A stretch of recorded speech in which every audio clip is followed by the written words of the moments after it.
Hello everyone! In today's video, we'll explore a method to view images from private Instagram accounts without following them. Let's jump right in. First, open the Instagram app on your mobile phone. Once the app is open, tap the search icon from the bottom menu to access the search page. On this page, type any username into the top search bar and press the search button on the keyboard. Choose a profile that interests you. Notice that this account is marked as private. First, copy the username, then head to the bottom right corner and tap the Profile button. On the Profile page, tap on the three horizontal lines. A new pop-up will appear. Within this pop-up, tap on Settings and Privacy. Scroll down to the bottom of the page, locate the Help options, and tap on it. On this page, select Report a Problem. Toggle off Shake Phone to report a problem. After that, tap on Report Problems.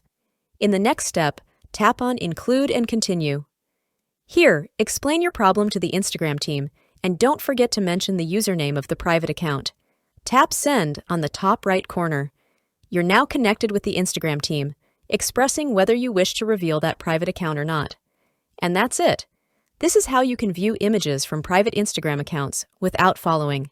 I hope this video is helpful for you. For more information, please subscribe to our YouTube channel, and thank you for watching.